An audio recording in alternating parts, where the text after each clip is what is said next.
लेखिका म्हणतात की प्रेमानं बघा एखाद्या मुलाला, लहान मुलाला मायेने हात फिरवला की ते मुलं आपल्याकडे चटकन येतं.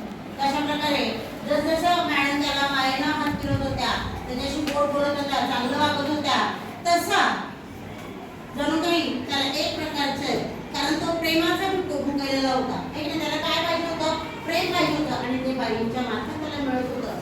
जणू काही त्याला एक प्रकारची संजीवनीच त्या ठिकाणी मिळत होती. त्याची प्रकृतीही सुधारली. जसं त्याला प्रेमामुळे, बाईंच्या आधारामुळे, बाईंच्या बोलण्यानं त्याला एक प्रकारचं काय होत होतं? मनामध्ये आनंद होत होता आणि म्हणूनच त्याची त्यामुळे प्रकृती सुद्धा काय व्हायला लागली होती? सुधारायला लागली होती.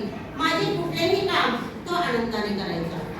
आवडीची व्यक्ती असली, आवडीची माणसं जर आपल्याला असतच असतील की आपल्याला कामाच्या किंवा कुठल्याही गोष्टीचा त्रास होत नाही, तसं मॅडमने जे सांगाल काम तो काय करायचा? चटकन करायचा. किंबहुना मी काम सांगितले तर ते त्याला फार आवडायचे. बाईंच्या काहीतरी आपण उपयोगाला येते, बाईंचं काहीतरी काम आपल्याला करायला मिळते, हे बघून त्याला काय व्हायचं? खूप आनंद व्हायचा.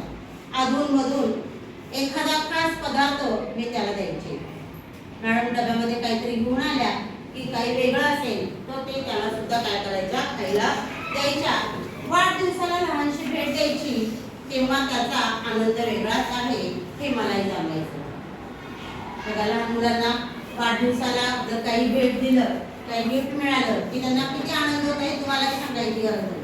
आणि मग तशा प्रकारचं मॅडमने त्याच्या वाढदिवसाला काही गिफ्ट दिलं किंवा काही त्याला प्रेझेंट दिलं की त्याला खूप आनंद व्हायचा.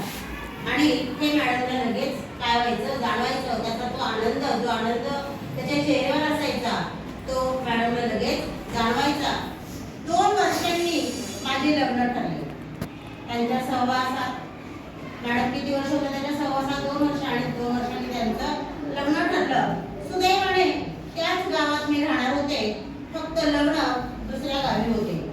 बघा, म्हणजे कारण नोकरीचं ठिकाण तेच होतं, त्याच्यामुळे मॅडमला तिथे राहणं गरजेचं होतं, परंतु लग्न मात्र दुसऱ्या गावाला त्यांचं होतं.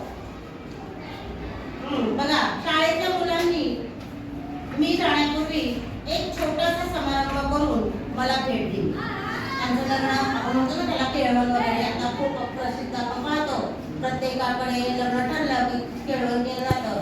तशा प्रकारे त्या मुलांनी बाईचं लग्न ठरलं म्हणून त्यांच्यासाठी एक छोटासा समारंभ करून त्यांना एक भेटवस्तू दिली.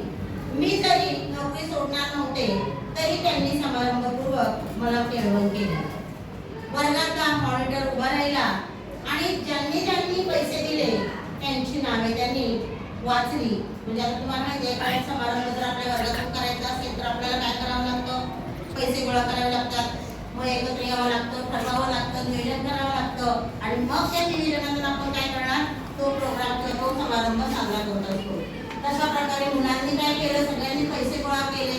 मॅडमचं केळवण करायचं आहे की नाही? मग ज्या ज्या मुलांनी पैसे दिले त्याची नावं, त्यांची यादी त्यांनी केली होती आणि ती यादी सर्वांसमोर त्यांनी वाचली. बघा, त्यात अर्थातच प्रीतमचे नाव नव्हते, कारण त्याच्याकडे पैसे नसतील, घरी मामाकडे मागू शकला नसेल आणि म्हणून त्याचं नाव त्या यादीत नव्हतं. प्रीतम उठून सावकाश माझ्याजवळ आला आणि त्याने लहानसे पुडके माझ्या हातात ठेवले.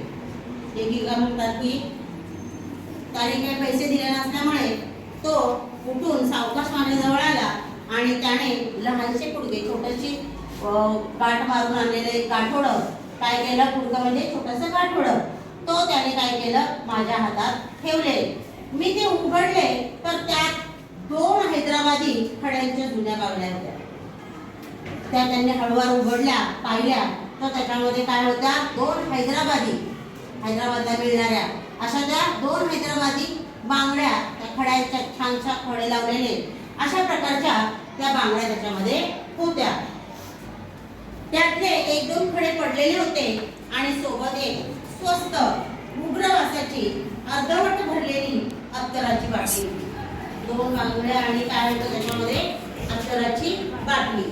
म्हणजे बांगड्या अगदी त्याच्याकडे सगळेच काय खडे असतील असं नाही, पण 2-3 खडे पडलेले किंवा अत्तरात असा तो वर्षानुवर्ष ठेवला गेल्यामुळे त्याचा थोडा वास बदललेला, अशा प्रकारचं अत्तराची बाटली आणि बांगड्या त्याच्यामध्ये होत्या. त्या जुन्या बांगड्या बघून सगळेजण हसायला लागले. प्रीतमने जसं आठवडे दिलं, बाईने उघडलं आणि पाहिलं तर सगळी मुले जोरजोरात हसायला लागली. त्यांना वाटलं असेल काय नाही, सगळं जुनं दिलंय आहे की नाही, आणि मुलं हसायला लागली. प्रीतम पोशाळवाणा झाला. तो पोशाळला, त्याला म्हणजे काय करावं, आपलं काही चुकलं की काय असं त्याला वाटायला लागलं. आणि त्याच्यामध्ये मी मुलांना गटावर चटकन त्या बांगड्या हातात चढवल्या. मॅडमने अगदी मुलं हसायला लागल्यामुळे मुलांनाही लक्षात आलं की हे जुनं आहे आणि हे कसं काही आणि दिलं बाईंना, असे गिफ्ट देतात का, असं काही देतात का, असं मुलांना वाटलं आणि लगेच त्यांना हसायला आलं. आणि मग मॅडमनी मुलांना गटावर त्यांना धमकावत की त्या असं कोणाला हे करू नये, एखाद्या प्रेझेंट कोणी दिले तर त्याला